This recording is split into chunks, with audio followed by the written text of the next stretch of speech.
A Carolina rig, my favorite way to fish. Not. To me, Carolina rigging is a little bit like watching grass grow.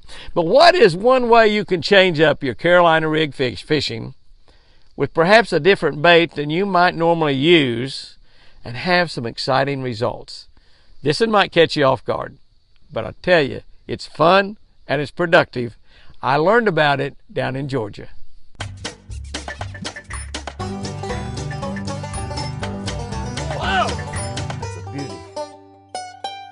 Good morning, guys and girls. June 22. It's going to be a great day. It's going to be an absolutely fantastic day. We're reading from Matthew 22:39. By the way, if you are not subscribed to the Catch of the Day channel, hit that subscribe button right now. If you are subscribed, share this with some of your friends. We have been stuck on about the same number of subscribers for about the last 4 or 5 days. That's right. We've got just under 17,000 people on our Catch of the Day channel. Our numbers of people that are watching this have gone down a little bit. We were up to around, well, we had 1 or 2 days over 6,000 on YouTube. And the Facebook's up there about 10 or 15,000 about every day. But we have over 600,000 people on Facebook. But the numbers are going down on YouTube. I've had some of you tell me that when you go to videos over on our channel, our Catch of the Day channel, it says no videos available. Well, there are videos over there. There's a lot of them. There's one for every single day since we started this in April of last year. So we've had, there's like 400 videos up there on that. So the videos are up there. And it appears that they're not putting the Catch of the Day channel in front of everybody right now. And I don't know why. This is their mule. I'm just riding it. I don't know why they do that, but they have very good reasons, I'm sure, at Google for why they do and what they do. But I've even had some of you say that on our regular Jimmy Houston Outdoor channels, when you punch up videos, it says no videos available. There are, again, hundreds and hundreds and hundreds of videos there. When I do it on my iPhone, when I do it on my iPad, it comes up just fine. So it's just not happening everywhere. It's just happening in some places. But all I can tell you, I guess, is just keep trying. I don't know much about the logistics about all of that. But if you're not subscribed to Catch of the Day, subscribe to this channel. It will change your life. Matthew 22:39 says, and this is a great one. This is so great. Love your neighbor as you love yourself. Love your neighbor as you love yourself. Now, there are people that don't love themselves. We should love ourselves. God tells us that we need to love ourselves. We need to accept the way that God's made us because He made us in His own image. He made us in the image of God. That ought to be good enough for everybody. I don't care whether you're short, tall, in between, skinny, fat, blonde hair, no hair, don't matter. I'm getting to that no hair part.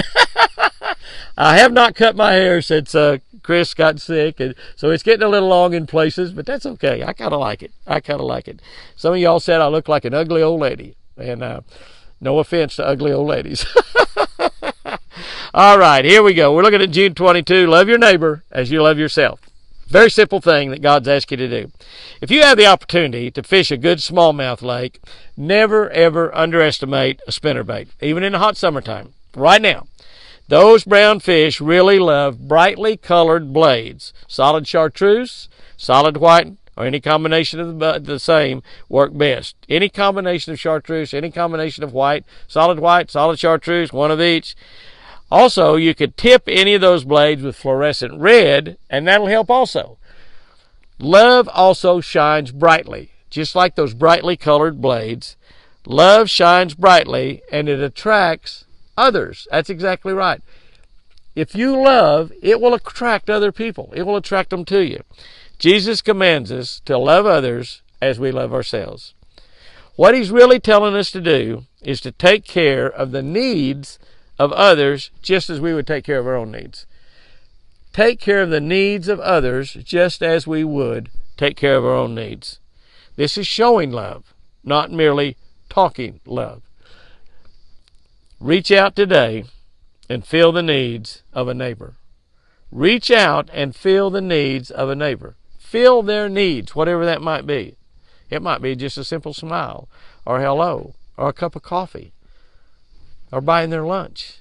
We've got the things that's going on here in Oklahoma, and it's probably happening all over the nation, I'm sure, but we have a deal here in Oklahoma where a lot of times you go through a drive-through window, and they'll say, well, you don't owe any money.